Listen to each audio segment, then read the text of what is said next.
കേരളത്തിലെ മാപ്പിള സമുദായത്തിന്റെ പ്രമുഖവും പരമ്പരാഗതവുമായ ഒരു ഇസ്ലാമിക കലാരൂപമാണ് അറബനമുട്ട്, അറബനക്കളി. ഇതിന്റെ തുടക്കത്തെയും ചരിത്ര പശ്ചാത്തലത്തെയും കുറിച്ചുള്ള പ്രധാന വിവരങ്ങൾ താഴെ നൽകുന്നു. 1. ഉത്ഭവവും നാമകരണവും അറേബ്യൻ നാടുകളിൽ നിന്നാണ് ഈ കലാരൂപം കേരളത്തിലേക്കെത്തുന്നത്. ദുഫ്, ഡഫ് അല്ലെങ്കിൽ ആരിഫ് എന്നറിയപ്പെടുന്ന മൃഗത്തോൽ കൊണ്ട് നിർമ്മിച്ച ഒരു വശമുള്ള ഒരു വാദ്യോപകരണമാണ് ഇതിനായി ഉപയോഗിക്കുന്നത്. അറേബ്യയിൽ പ്രചാരത്തിലുണ്ടായിരുന്ന അറബന എന്ന വാദ്യോപകരണത്തിന്റെ പേരിൽ നിന്നാണ് ഈ കലയ്ക്ക് അറബനമുട്ട് എന്ന പേര് ലഭിച്ചത്. 2.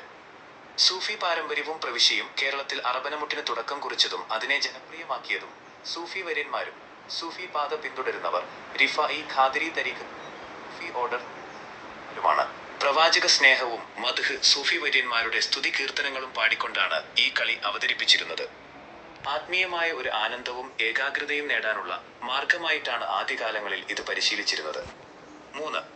അവതരണ രീതിയും മാറ്റങ്ങളും.